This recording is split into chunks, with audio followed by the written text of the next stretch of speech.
జరిగిందేంటో అయ్యగారికి వివరంగా చెప్పుకోండి. మేం జమీందారు గారి దగ్గర కూలి చేసుకునేటోళ్ళం. వాళ్ళు పోసిన గంజితో కడుపు నింపుకునేటోళ్ళం. వాళ్ళని కన్నెత్తి కూడా చూడని కులంలో పుట్టినోళ్ళం. అటువంటి కులంలో పుట్టిన నా బిడ్డని ఈ జమీందారు గారు అబ్బాయి పాడు చేశాడయ్యా. దాని జీవితం నాశనం చేసేశాడు.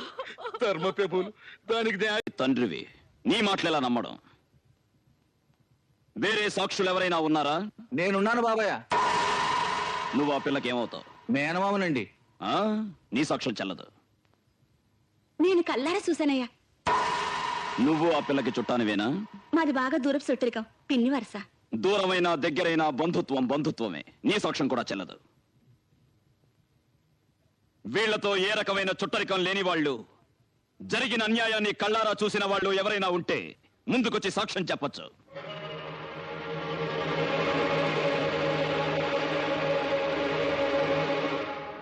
మీరెవ్వరికీ భయపడాల్సిన అవసరం లేదు.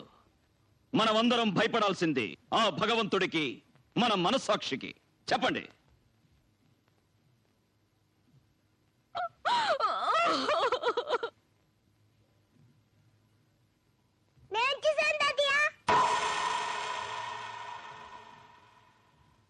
ఏం చూసావు నాన్న?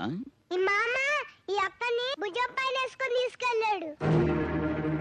అక్కేమో నన్ను కాపాడండి కాపాడండి అని అరిచింది.